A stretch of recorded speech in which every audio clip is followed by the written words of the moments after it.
তো বাড়ি থেকে এই যে তোমাদের দাদা ভাই অনেকগুলো জিনিস নিয়ে এসছে যেগুলো দরকার ছিল, আর ডাইপারও শেষ হয়ে গেছিল, এটা ঘরে ছিল তাই নিয়ে এসছে।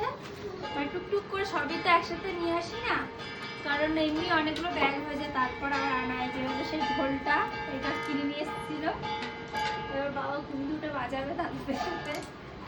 এই চিপসটা ছিল, আর গরম পড়ে গেছে তার জন্য গরমের কটা জামা কাপড়। এ বাবা এইগুলো না তো,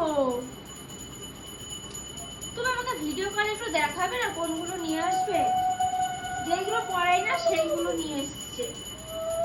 কি অবস্থা দেখো, ওগুলো সামনেই ছিল।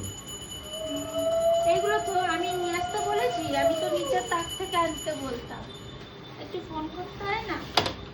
আর এই যে মোটা মুড়ি খুব খেতে ইচ্ছা করেছিল, তো এবার বসে আমি একবার খেয়েছিলাম, তারপর আর খাওয়া হয়নি। বললাম নিয়ে চলে আসুন, নইলে এটা নেতিয়ে যাবে। এনা রান্নাঘরে এটা দাও।